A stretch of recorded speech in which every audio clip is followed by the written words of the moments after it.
When my friends ask me what it's like to live in Scotland, I never know where to start. They want to know about castles and sheep and kilts and all the other things they've seen in Outlander. And okay, I can't blame them, that's how Scotland is portrayed in the movies. But what I really want to tell them is that Scotland has a way with light.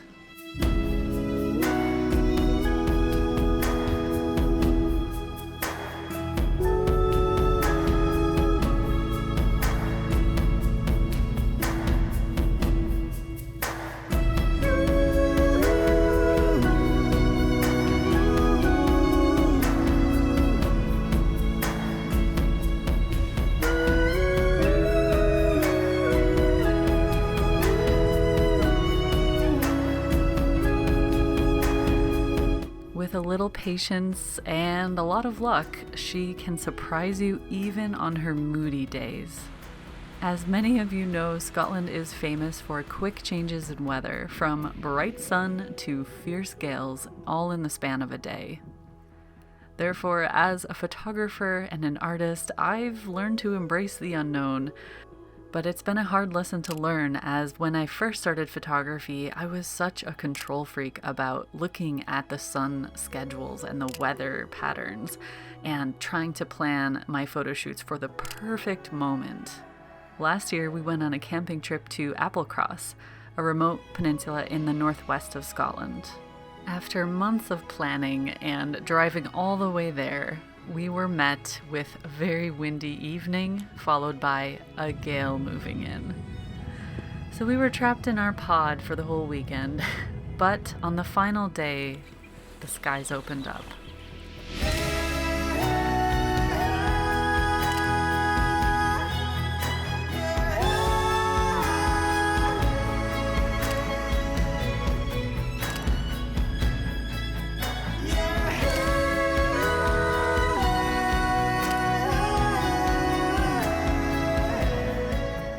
But it's not always that extreme.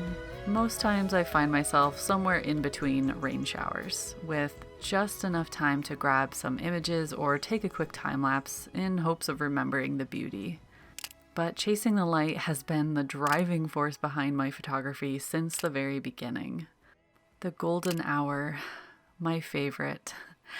It's a time when the sun offers its warm embrace and sets the whole land aglow as it inches towards the horizon. That was always my favorite time to shoot couples, as the atmosphere is just so romantic and soft.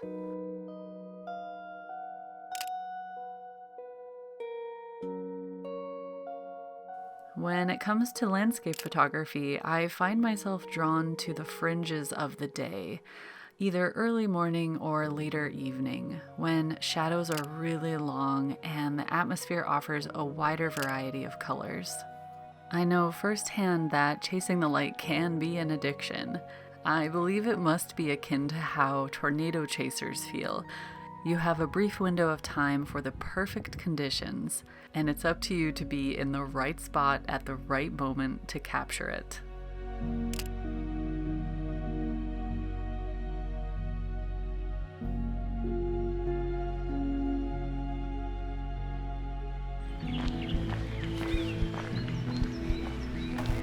I'm walking really fast down to the river because I looked out the window and I saw the most beautiful sky, and I hope I make it in time.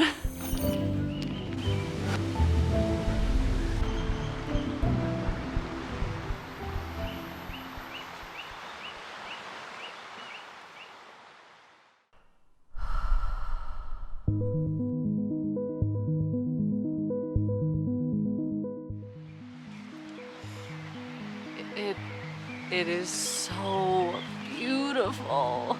Oh, I wish I brought my drone, although I probably wouldn't have had time to do everything. I mean, it's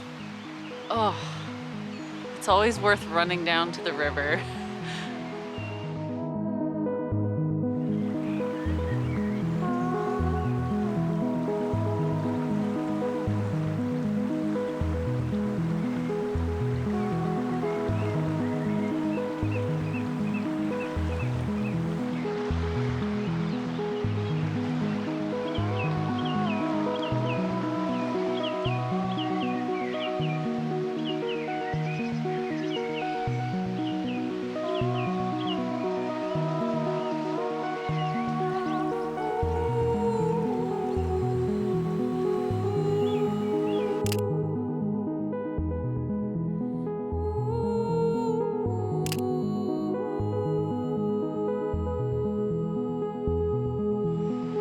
was actually sitting on the couch while Wolfie was playing Mass Effect, and I was typing up kind of like an idea for my next video, and this happened.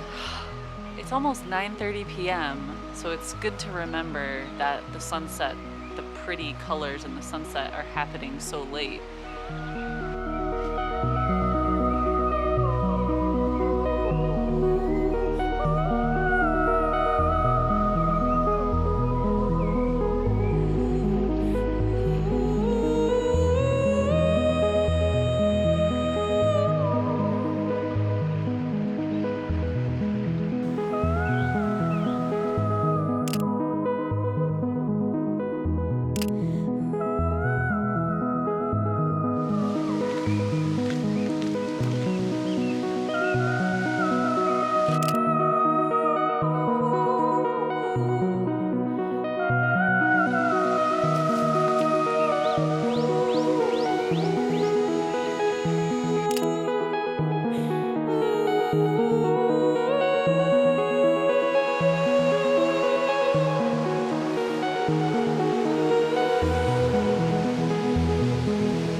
There's something I battle with, and I really don't think I'm alone in this.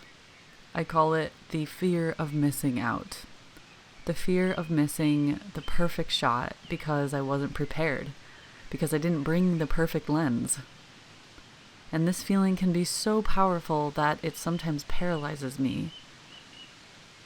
It can be so powerful that it stops me from even doing it at all. And I'm no stranger to this feeling. I feel this way with my art as well sometimes. The fear that I won't be able to paint something as good as I want it to be, so I just don't do it. Or I see someone else do it so much better than I ever could that I just stop myself from even trying.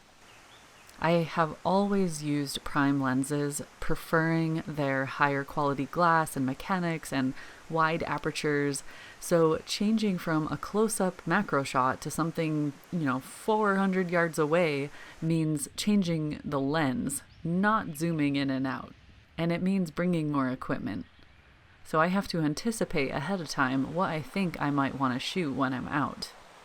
But as photography is no longer my main source of income, I don't really have a reason for this fear to build up the way it does. I mean, my main reason for photography is to relax, to connect with nature in a deeper way. I want to capture memories, of course, but it's not like if I miss the perfect shot, I'll lose a bunch of income or clients or anything serious. So magical.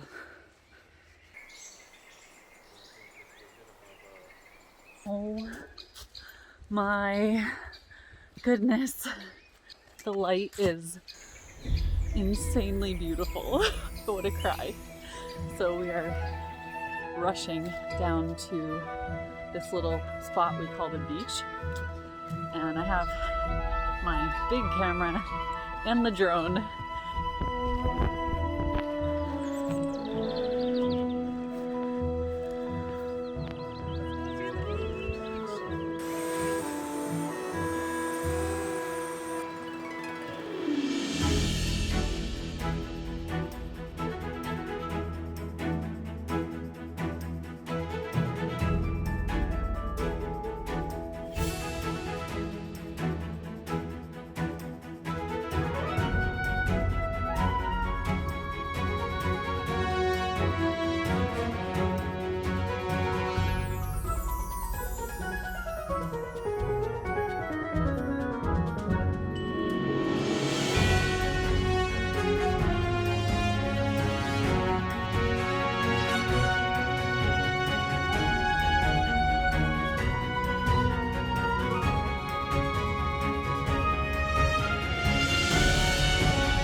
pursuit of something beautiful is what fuels me.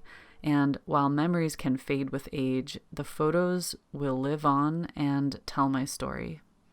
Taking a beautiful image is for my own satisfaction. Ultimately, what it comes down to is that I want to be able to capture the intense beauty that I see in nature in a way that does it justice. That's really difficult without the right equipment. So I put a lot of pressure on myself to do this for no other reason that I think nature deserves it.